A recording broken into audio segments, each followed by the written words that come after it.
So we want to create that shelf by pulling on the bar and getting the elbows back and down. That's going to be one of the hardest positions initially that you're going to get in.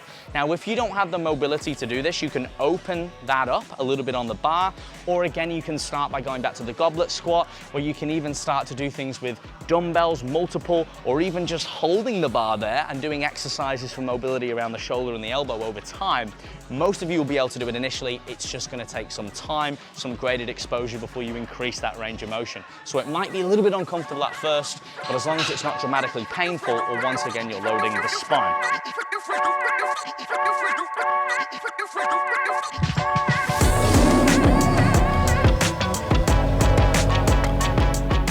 All right guys, we're back today and we're talking about squats part 2. So last time we talked about setting up the squat, the main movement patterns, the biggest do's, the biggest don'ts, etc. And today we're going to include the barbell in. Now once again, there's a lot of nuance to this and there are other variations of the squat, but ultimately the squat variation, just to recap last time, is where we're hinging via the hips and the knees. So today we're going to talk about the setup of the barbell, the placement, high bar and low bar, and some of the execution cues and techniques that you can use and look for within your own technique when you're trying to squat. And one of the things you can do is actually video this back from a similar angle and actually have a look at it yourself, and that way you can start to coach your own cues if you don't have the luxury of being able to have a coach or have a friend who's more experienced. So the first thing, as we talked about last time, we need to make sure when we set up the squat we are somewhere about shoulder width with our toes so that our hips can pass through the knees. We don't need to go all the way down because again we're going to lose neutral spine. We want to keep the spine in a neutral position so the hips are tucked,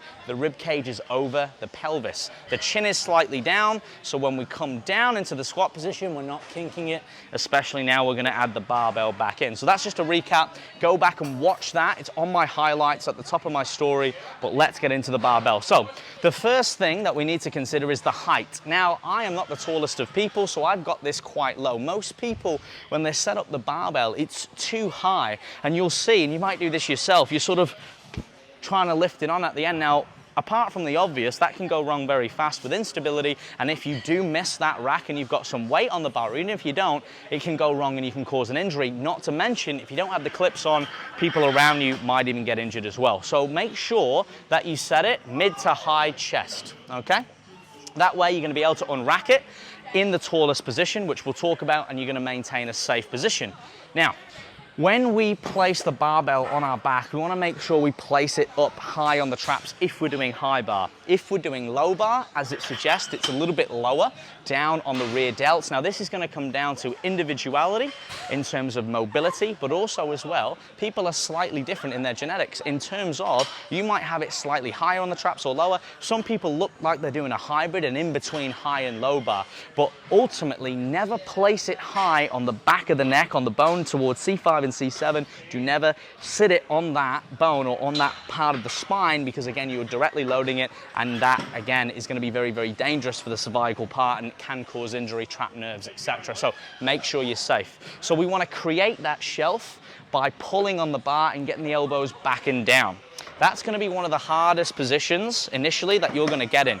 Now, if you don't have the mobility to do this, you can open that up a little bit on the bar, or again, you can start by going back to the goblet squat, or you can even start to do things with dumbbells, multiple, or even just holding the bar there and doing exercises for mobility around the shoulder and the elbow over time. Most of you will be able to do it initially. It's just going to take some time, some graded exposure before you increase that range of motion. So it might be a little bit uncomfortable at first, but as long as it's not dramatically painful, or once again you're loading the spine. So this is how we're going to set up, kind of like a ritual.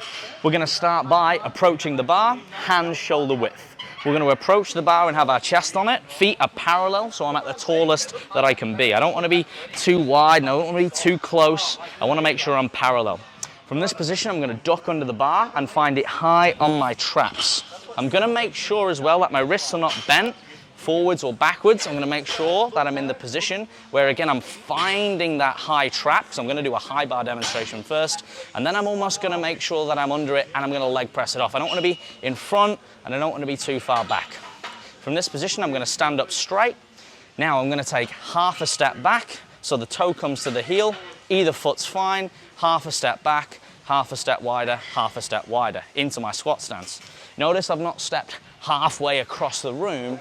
I've actually stepped very close. So if I had these safeties set up and I was doing a 1RM or I was going to fail, I could actually place it in a safe position. So once again, feet are parallel, chin is down, high on the traps, leg press it up, half a step, wider, wider. Screw the floor, get into the squat position of which we talked about last time, pulling that bar, so don't relax it because it's going to fall down, it's going to come out of your hands, it's going to change the dynamics of the movement.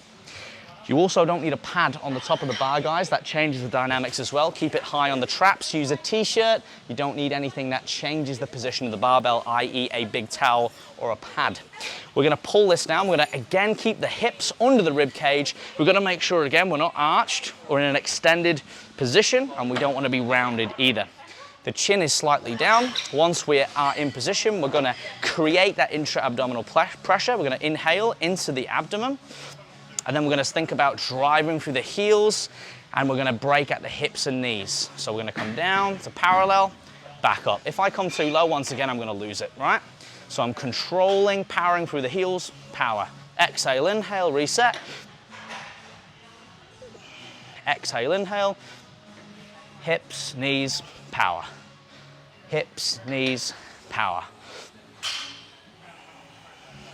Now, at the end, the same way we came in, so we're gonna go 2 steps together, 2 steps forward, fall in, straight down. So I'm not trying to overreach it. Now, just a nuance as well before we get into the low bar style.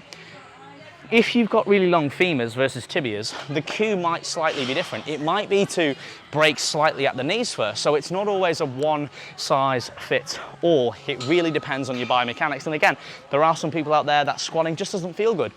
It depends on your femurs, how they insert into the hip socket. Sometimes it's not going to work, or perhaps there's some mobility or general conditioning that needs to be done first. So a lot of the time, if this doesn't feel good, start off with the goblet squat, start off with a leg press, start off with machine-based activities and progress accordingly. Always be safe. Now, in terms of the low bar, it is a little bit more advanced for most people. It requires more flexibility and mobility at the shoulders. We're going to be positioning this bar lower. It is generally a stronger lift because I'm going to be centering that bar more towards the center of gravity. It's lower down on my back. I can get more of my weight behind it. Therefore, generally, I'm going to have a potential of lifting more or overcoming a greater force. So this setup again is the same. So we're going to approach it in a very similar way. So first of all, we're going to get our hands shoulder width, and then we're going to approach the bar. I'm going to duck under it, but this time I'm going to find it not high on my traps, but low on my traps towards the back or the bottom of my rear delts, so the rear of the shoulder. From this position, once again, same as, I'm standing up, parallel, so I'm as tall as possible. The bar might need to be a bit lower, or the plate, or should I say the clips for this one to unrack it. And then I'm going to stand up, once again, half a step, wider, wider. I'm nice and close. I've not wasted any energy, especially if there's a lot of weight on that bar, in trying to stabilize it. From this position, the hips are tucked, the rib cage is down, so is the chin. I'm going to inhale into the abdomen, create that intra-abdominal pressure, and I'm going to think about pushing the floor away, powerful back up. Exhale, inhale, reset, power. Exhale, inhale, hips, glutes, core, good. Break out the hips now. First, it's a dominant movement because again, look at the angle of my body. Before I was much higher, now the bar is lower, so I have to have the hips slightly back, tucked to make sure it's over the center of gravity. So then the displacement of the bar and the weight is slightly different. I want to get my body behind that weight. Once again, when I'm finished, feet together, 1, 2, 1, 2, fall in and down. So, as ever guys, flat shoes, don't be squatting in anything like running shoes or unstable, trainers, soft. You want a nice stable surface. If you've not got a flat shoe, take your shoes off. Always be safe. You don't want to be squatting on an unstable surface. And once again, there's a lot more nuance to these movements. That was just a very brief overview. There are probably things that I could have mentioned. There's things that I may have missed, but this is the general overview for you in this movement pattern. So as ever, guys, if you want to check out more of these, they are now in the highlight reel at the top of my personal page. That's @AlexConnor_Alex Connor. And once again, did you find this helpful? If so, let me know, and as ever, let me know what you want to see more of in the next one. And for those of you who are looking for some coaching online, something with a little bit more individuality, something that's a little bit higher quality, tailored to you, make sure you swipe up now to apply. And until the next one, stay fearless.